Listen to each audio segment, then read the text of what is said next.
My name is Amanda. I'm 30 years old. Noah once told me I was easy to talk to. At the time, I thought that was a compliment. 2 years ago, we met at a mutual friend's game night. Cheap wine, half-broken board games, and people pretending they weren't lonely. Noah sat across from me, sleeves rolled up, laughing too loudly at jokes that weren't that funny.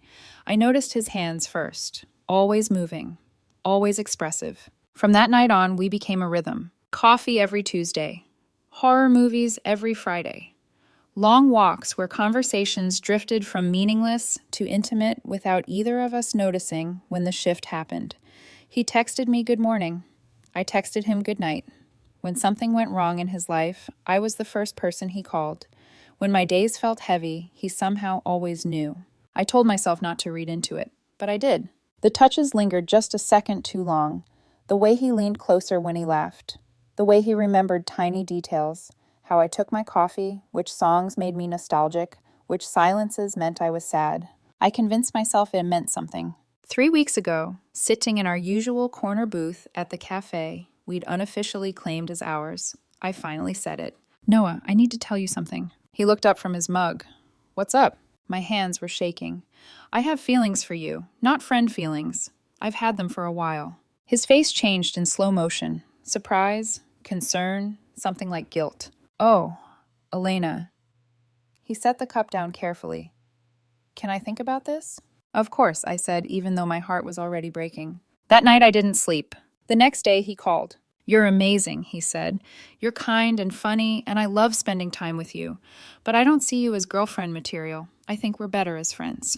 The words felt clinical, final. I told him it was okay. I lied. That evening, he texted it again, like he needed it in writing. You're sweet, but I don't see you as girlfriend material. I stared at the screen for a long time. Then I replied, fair enough. Something inside me closed, gently, permanently. From that day on, I treated him exactly the way he described me, like someone who didn't matter that much. The first thing I noticed after that text exchange wasn't sadness. It was silence. Not the awkward kind, not the heavy, aching kind I'd braced myself for, just space. On Tuesday morning, Noah texted like nothing had changed. Coffee later? Same place. I stared at the message while brushing my teeth, the phone vibrating against the sink. For 2 years, that text had been automatic. I would have replied within seconds, already planning my outfit, already anticipating the conversation. This time I wiped toothpaste from my mouth and typed back. Can't today. Busy. That was it. No apology, no explanation. 3 dots appeared, disappeared, reappeared. All good. Thursday afternoon, he called. Hey, he said, voice light. There's a new horror movie out tomorrow. Want to go? I was walking out of my office building, the sun low and golden, the kind of evening that used to make me want company. I leaned against my car and exhaled. I've got plans, I said. Maybe another time. Oh, okay, he replied, a beat too slow. No worries. On Sunday, he sent me a meme. Something dumb about emotionally unavailable characters in movies. The kind he used to send because he knew it would make me laugh. I tapped the heart reaction. Didn't reply. By the end of the week, he sent the first message that told me he'd noticed. Is everything okay? I waited an hour before responding. Yeah, just busy. The truth, I wasn't busy. I was done. Done being the emotional cushion. Done being the person he leaned on without ever leaning toward. Done shrinking my needs so his comfort could stay intact. I didn't announce it. I didn't make a speech. I just stopped showing up the way I used to.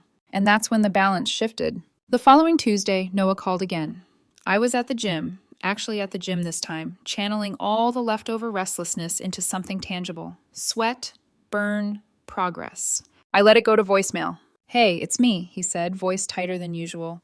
I feel like you're avoiding me. Can we talk? I miss hanging out. Call me back. I didn't. An hour later, I texted, not avoiding. Just been busy. Hope you're good. He replied immediately. Can we grab coffee? Things feel weird since our conversation.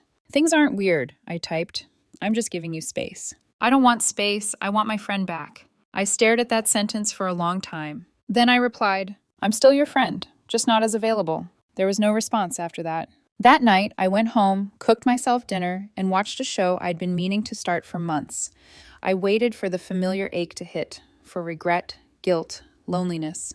Instead, I felt calm. 2 days later, someone new entered the picture. His name was Lucas Reed.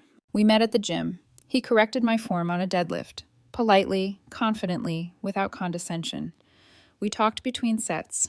He made a joke about how everyone pretended to know what they were doing there. He was direct, grounded, comfortable. When he asked if I wanted to grab a drink sometime, there was no hesitation, no overthinking. I said yes. Coffee turned into conversation. Conversation turned into ease. No guessing games, no emotional fog. That Friday afternoon, Noah texted again. "There's a party tomorrow at Daniel's place. You going?" Daniel was the mutual friend who'd introduced us, the center of our little social universe. "Yeah," I replied. "I'm going." "Great," Noah wrote. "We can ride together like usual." I paused. "Actually, I'm bringing someone." A few seconds passed. "Who?" "A friend." 3 messages came in back to back. "Since when are you seeing someone? Why didn't you tell me? I didn't know you were dating." I didn't respond. For the first time in 2 years, I let him sit with uncertainty. Saturday night came quickly. Lucas picked me up at 7. He looked good without trying. Dark jeans, clean jacket, relaxed confidence. As we drove, he asked casually, "So who's going to be there?" "Friends from a game night group I used to be really close with," I said, "including someone I used to have feelings for." He glanced at me, not alarmed. "Used to?" "Very used to." "Good," he said with a small smile. "Anything I should know?" "He might be surprised," I admitted. "But that's not my responsibility." Lucas nodded. "Fair enough." When we walked into Daniel's place, the music was already loud, the rooms crowded, familiar faces everywhere.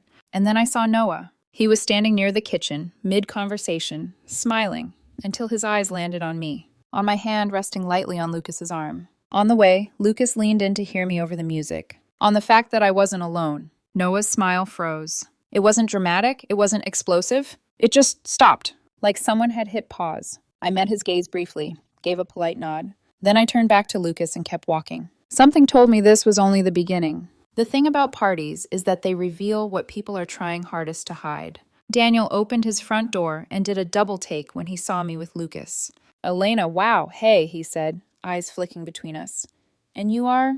"Lucas," he said easily, offering a hand. "Thanks for having me." "Of course," Daniel replied, still slightly stunned. "Drinks are in the kitchen. Make yourselves at home." We stepped inside and I felt it, the subtle shift, the awareness. Conversation stalling just long enough for people to notice that I wasn't where I used to be. I wasn't standing next to Noah. I wasn't orbiting him. I was with someone else. I kept my posture relaxed, my hand occasionally brushing Lucas's as we moved through the room. Not performative, just natural, because it felt natural. We reached the kitchen, poured drinks, laughed with people I hadn't seen in weeks. Lucas fit in without effort, asked questions, listened, didn't dominate the room. At one point he leaned close and said, "You okay?" I nodded. "I'm good." And I meant it. About 10 minutes in, Rachel appeared at my side. She was Daniel's girlfriend and Noah's longtime confidant. Her expression was tight, controlled. "Elena," she said, "can I talk to you for a second?" Lucas squeezed my hand. "I'll go find the dog," he said lightly, disappearing into the crowd. Rachel led me down the hallway into Daniel's office and closed the door behind us. "What are you doing?" she asked, arms crossed. "Attending a party," I replied. "Socializing." "You brought a date." "Yes." "It's only been 2 weeks since you told Noah you had feelings for him," she said, "and now you're here with someone else." I met her gaze steadily. "Noah told me he doesn't see me as girlfriend material. I accepted that and moved on." "That just feels fast," she said, and honestly, kind of cold. I let out a quiet breath. Cold would be coming alone and pretending I'm fine while falling apart inside. I'm here with someone who wants to be here with me. That's called self-respect. Rachel sighed. "Noah's really upset." I didn't flinch. That's not my responsibility. "He thought you'd still be close, still friends." "We are friends," I said. "I'm just not the kind of friend who's constantly available while being told I'll never be more." That sounds harsh. It's honest. She studied me for a moment, searching for cracks, finding none. "I just feel bad for him," she said finally. "Don't," I replied. "He made a choice. I am allowed to make mine." When I stepped back into the living room, I found Lucas talking to Daniel about travel. Apparently, they'd both been to Iceland. The ease of it made something in my chest loosen. For the rest of the night, I stayed close to Lucas, not clinging, just choosing him, choosing the person who showed up without hesitation. Noah tried to approach me twice. Both times I was mid-conversation. I nodded politely, acknowledged him, then turned back to whoever I was speaking with. Not rude, not dramatic. Just clear. You're not the priority anymore. When Lucas and I left around 11, I felt lighter than I had in months. The fallout came the next morning. I woke up to 17 messages from Noah. They started around midnight. We need to talk. You really brought a date? I thought we were friends. This feels so unfair. Everyone was asking me about you and him. You made me look stupid. I thought you cared about me. Can you at least respond? Fine. Ignore me. I can't believe you do this. Please call me. I read them slowly, sipping coffee, feeling something surprising rise instead of guilt. Clarity, I replied once. I do care about you as a friend, the same way you care about me, as a friend. You rejected me. I moved on.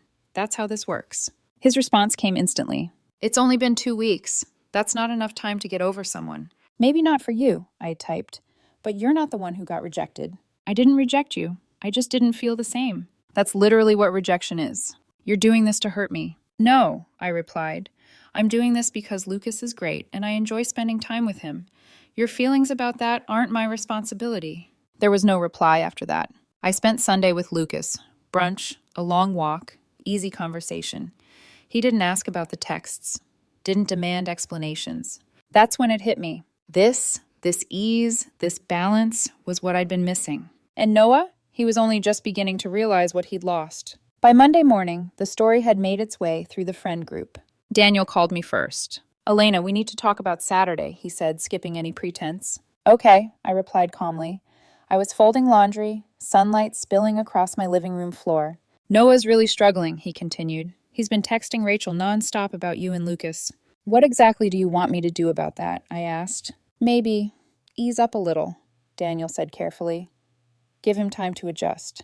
I laughed once, short and humorless. Adjust to what? Me having a life that doesn't revolve around him? It's just 2 weeks is fast. Fast according to who? I asked. When someone tells you they don't want you, how long are you supposed to wait before believing them? Daniel hesitated. I don't know. I just think he cares about you. He cares about having me available, I said. That's not the same thing. There was silence on the line. For 2 years, I continued, I showed up whenever he needed me. Coffee, movie nights, emotional support, all of it. The moment I asked for more, he shut it down. Fair enough. But he doesn't get to keep all the benefits of my presence after making it clear I wasn't enough. So you're done with the friendship? Daniel asked quietly. No, I said. I'm done being the version of myself that shrinks for someone else's comfort. Daniel exhaled. I get it. I do. I just feel bad for him. Don't, I replied. Choices have consequences. That afternoon, Noah texted again. Are you really just done with us? I stared at the screen, feeling the weight of that word, us. The version of us that existed only because I made space for it. No, I typed. I'm done being emotionally available in a way that hurts me. So I'm just nothing now. You're a friend, I answered, not a priority. The typing bubble appeared, disappeared, reappeared.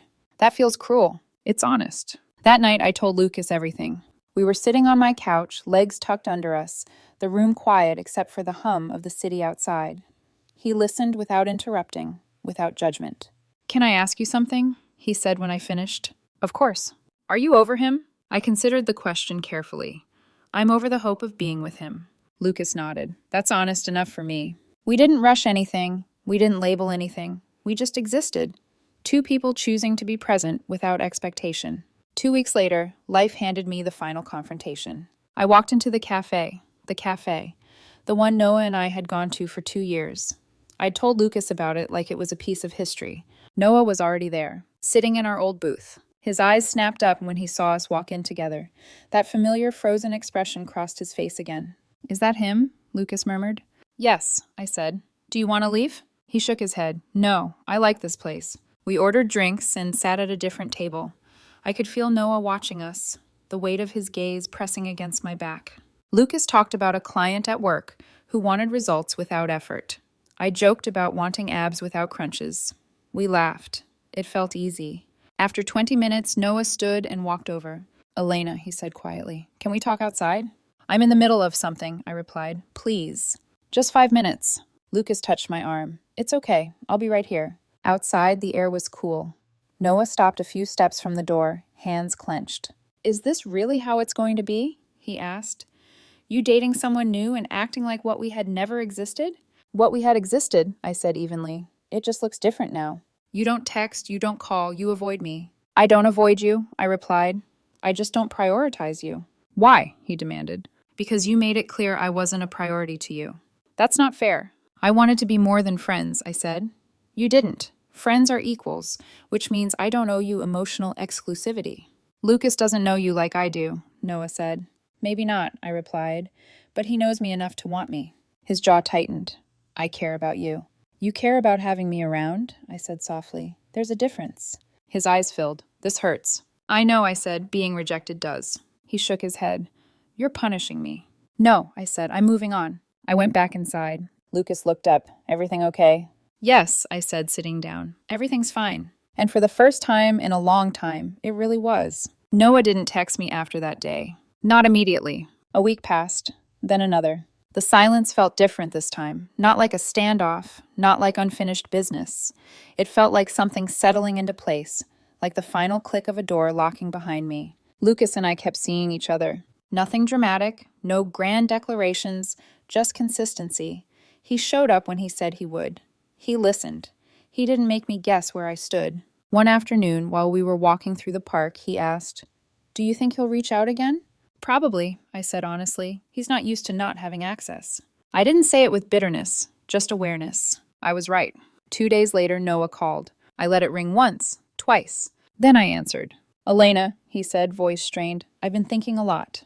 "I figured," I replied. "Can we talk? Like really talk?" I closed my eyes briefly. Okay. We agreed to meet at the cafe, the neutral ground we both knew too well. When I arrived, he was already there, sitting at a small table this time, not the booth. That felt intentional. He looked tired, thinner somehow, like someone who hadn't been sleeping well. "I'm not here to fight," he said quickly. I need to understand." I sat down across from him.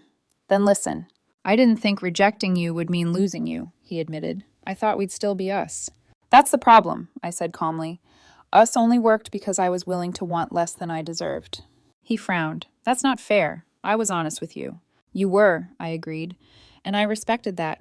This is me being honest now." "So what? Our friendship just downgrades?" he asked bitterly. "It resets," I corrected, "to something that doesn't hurt me." "You're being cruel," he said. "You know that, right?" I leaned forward slightly. Cruel would have been staying, pretending I was okay while quietly resenting you. Cruel would have been lying to myself. He shook his head. "You're acting like I did something wrong." "You didn't," I said. "You just made a choice, and so did I." "So Lucas is just a replacement?" he asked. I almost laughed. "Noah, that question alone is why we could never work." His mouth opened, then closed again.